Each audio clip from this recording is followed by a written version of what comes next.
Jumpa lagi dengan Kurnia Bintang, Training Make Be Better. Halo dan selamat datang kembali di channel saya. Topik kali ini akan membahas tentang alat pemadam api atau fire extinguisher. Alat pemadam api adalah suatu peralatan pemadam kebakaran yang terdiri dari salah satu jenis obat pemadam api yang dikemas dalam tabung-tabung dan berdiri sendiri. Alat pemadam api ada yang disebut APAR atau alat pemadam api ringan yang beratnya berkisar antara 0,6 sampai dengan 15 kg. Dan ada juga APAP atau alat pemadam api berat yang beratnya berkisar antara 16 sampai dengan 200 kg.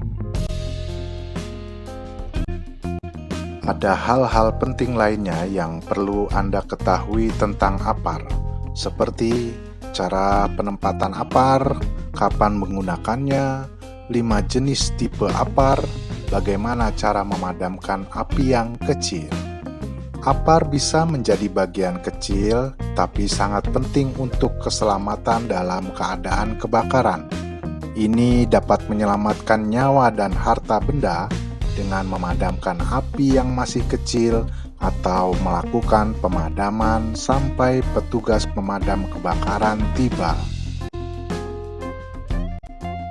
Cara menempatkan atau meletakkan APAR tidak boleh hanya asal menempatkan saja, akan tetapi harus memenuhi beberapa kriteria, yaitu mudah dilihat, mudah dijangkau, dan tidak terhalang. Jika Anda melihat atau menemukan api, Anda dapat memadamkannya dengan APAR. Apakah akan menggunakan APAR atau tidak tergantung dengan 1. Besarnya api. Jika api relatif kecil dan berada pada area terbatas, maka APAR aman digunakan. 2. Pastikan keselamatan Anda. Pastikan Anda tidak dalam situasi berbahaya. 3. Pemahaman Anda dalam cara menggunakan peralatan. Itulah pertimbangan sebelum Anda mencoba menggunakan APAR. Ada 5 jenis kebakaran yang berbeda. APAR yang dibuat khusus untuk memadamkan sesuai tipe kebakarannya. Sebelum Anda mencoba memadamkan api, penting bagi Anda untuk memahami apa yang membuat kebakaran berbeda.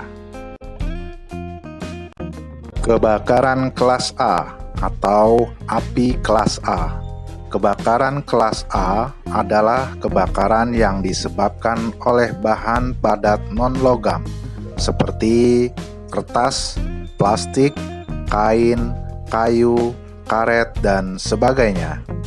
Jenis APAR yang sesuai untuk pemadaman kebakaran kelas A adalah jenis cair, busa, dan bubuk kering. Kebakaran kelas B atau api kelas B. Kebakaran kelas B adalah kebakaran yang disebabkan oleh bahan cair yang mudah terbakar, seperti minyak atau bensin, solar dan minyak, alkohol, cat, pelarut, metanol, dan sebagainya. Jenis APAR yang sesuai untuk memadamkan kebakaran kelas B adalah karbon dioksida atau CO2, jenis busa, dan bubuk kering pemadam api kimia. Kebakaran kelas C atau api kelas C.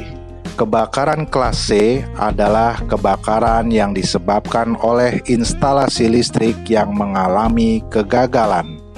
Jenis APAR yang sesuai untuk memadamkan kebakaran kelas C adalah karbon dioksida atau CO2 dan bubuk kimia atau bubuk kering.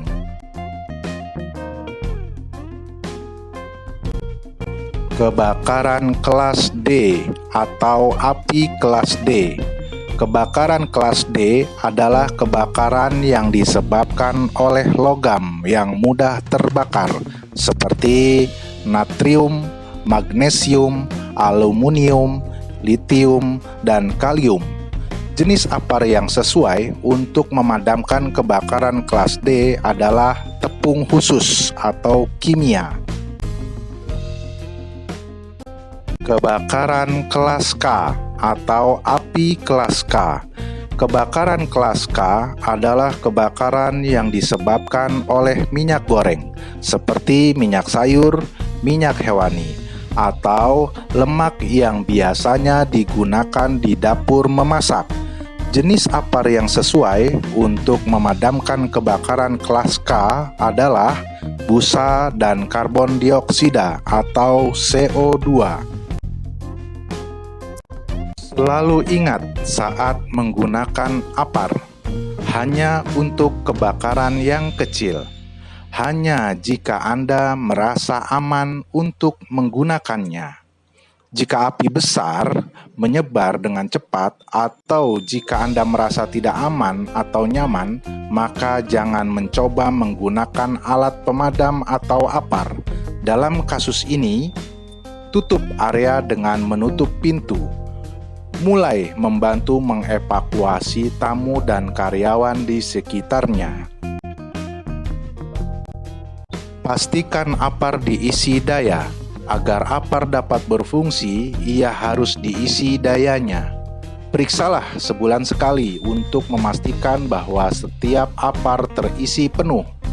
Anda dapat membantu dengan mengecek setiap apar yang Anda lewati untuk melihat apakah sudah terisi penuh. Jika Anda melihat apar yang tidak terisi penuh atau telah rusak, beritahu teknisi atau supervisor Anda agar secepatnya diganti. Jangan pernah mencoba menggunakan apar, kecuali Anda tahu cara mengoperasikannya dan Anda merasa nyaman melakukannya. Ada metode sederhana yang dapat Anda gunakan untuk melihat langkah-langkah yang tepat secara berurutan. Ini disebut sistem PAS. Setiap huruf dalam kata PAS berarti tindakan berbeda yang harus diikuti secara berurutan. Tindakan tersebut adalah P. Tarik pin. A. Arahkan nozzle ke dasar api. S. Tekan pegangannya. S. Sapu nozzle dari sisi ke sisi. Mengikuti sistem PAS akan membantu Anda menggunakan teknik yang benar saat menggunakan apar. Namun, jika api terlalu besar atau Anda tidak merasa aman dan nyaman menggunakannya, tahan api dengan menutup pintu. Aktifkan alarm kebakaran, evakuasi area, dan biarkan petugas pemadam kebakaran profesional memadamkan api. Ini sepertinya pemberitahuan yang berulang, tetapi ini adalah cara kami memberitahu Anda betapa pentingnya informasi ini. Jadi, sekali lagi, gunakan apar jika kondisi tertentu terpenuhi. Terima kasih telah menonton video ini. Semoga informasi ini bermanfaat untuk Anda.